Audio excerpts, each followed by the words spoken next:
एक turning point Chauri Chaura कांड, जिसने भारतीय स्वतंत्रता संग्राम की दिशा बदल दी।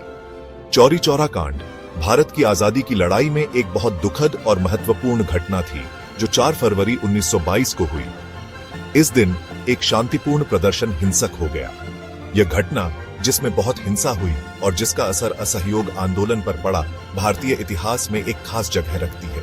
इस घटना ने महात्मा गांधी, जो भारतीय राष्ट्रवादी आंदोलन के नेता थे, को अपनी अहिंसक आंदोलन की रणनीति पर फिर से सोचने पर मजबूर कर दिया। गांधी जी ने इस घटना के बाद असहयोग आंदोलन को वापस लेने का निर्णय लिया। यह निर्णय उनके अहिंसा के सिद्धांतों के प्रति उनकी प्रतिबद्धता को दर्शाता है। चौरी चौरा की घटना आज भी बहस और विश्लेषण का विषय है और हमें इतने बड़े पैमाने पर अहिंसक आंदोलन चलाने की मुश्किलों के बारे में बहुमूल्य सबक देती है। यह घटना हमें याद दिलाती है कि स्वतंत्रता संग्राम में हर कदम सोच समझकर उठाना कितना महत्वपूर्ण था। माहौल तैयार है। चौरी चौरा में बेचैनी। चौरी चौरा उत्तर प्रदेश के गोरखपुर जिले का एक छोटा सा गांव 1920 के दशक की शुरुआत में ब्रिटिश राज के खिलाफ बढ़ती बेचैनी का अनुभव कर रहा था।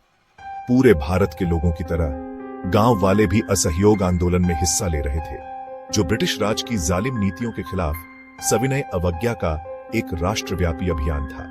महात्मा गांधी के नेतृत्व में यह आंदोलन शांतिपूर्ण विरोध, ब्रिटिश सामानों का बहिष्कार और औपनिवेशिक प्रशासन से सहयोग न करने की वकालत करता था।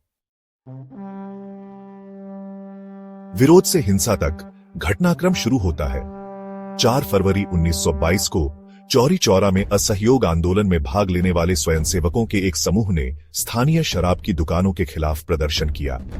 यह प्रदर्शन, जो शुरू में शांतिपूर्ण था, हिंसक हो गया जब पुलिस ने प्रदर्शनकारियों को तितर-बितर करने के लिए बल प्रयोग किया। प्रदर्शनकारियों ने जवाबी कार्रवाई करते हुए पुलिस स्टेशन पर हमला किया और उसे आग लगा दी। इस आग में 22 पुलिसकर्मियों की जान चली गई।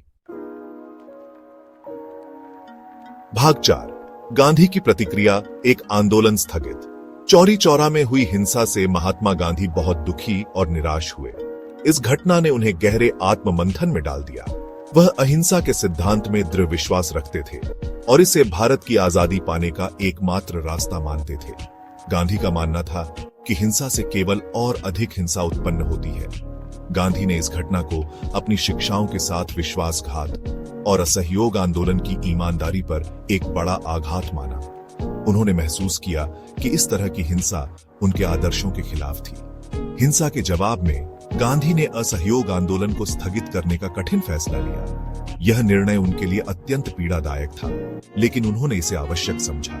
यह फैसला हालांकि विवादास्पद था, लेकिन गांधी की अहिंसा के प्रति अटूट प्रतिबद्धता को दर्शाता है। उन्होंने अपने अनुयायियों को भी अहिंसा के मार्ग पर चलने की प्रेरणा दी। भाग 5। परिणाम, रणनीति में बदलाव। चौरी चौरा कांड का भारतीय स्वतंत्रता संग्राम पर गहरा प्रभाव पड़ा। इस घटना ने पूरे देश को झकझोर कर रख दिया और स्वतंत्रता संग्राम के नेताओं को अपनी रणनीति पर पुनर्विचार करने के लिए मजबूर कर दिया। इसने असहयोग आंदोलन को अस्थायी रूप से पीछे धकेल दिया और भारतीय राष्ट्रीय कांग्रेस के भीतर अहिंसक प्रतिरोध की प्रभावशीलता के बारे में बहस छिड़ गई। नेताओं ने महसूस किया कि आंदोलन को सफल बनाने के लिए अनुशासन और एकता आवश्यक है। गांधी के लिए यह घटना एक जन आंदोलन में अनुशासन और अहिंसा बनाए रखने की चुनौतियों की एक कठोर याद दिलाती थी। उन्होंने महसूस किया कि बिना अनुशासन के आंदोलन का उद्देश्य पूरा नहीं हो सकता। इसने उन्हें राजनीतिक स्वतंत्रता के लिए संघर्ष फिर से शुरू करने से पहले भारतीय समाज के भीतर स्वराज और स्वावलंबन की नींव को मजबूत करने पर ध्यान केंद्रित करने के लिए प्रेरित किया। गांधी ने स्वदेशी और आत्मनिर्भरता को बढ़ावा देने के लिए कई कार्यक्रम शुरू किए, जिससे ग्रामीण भारत में जागरूकता और आत्मनिर्भरता की भावना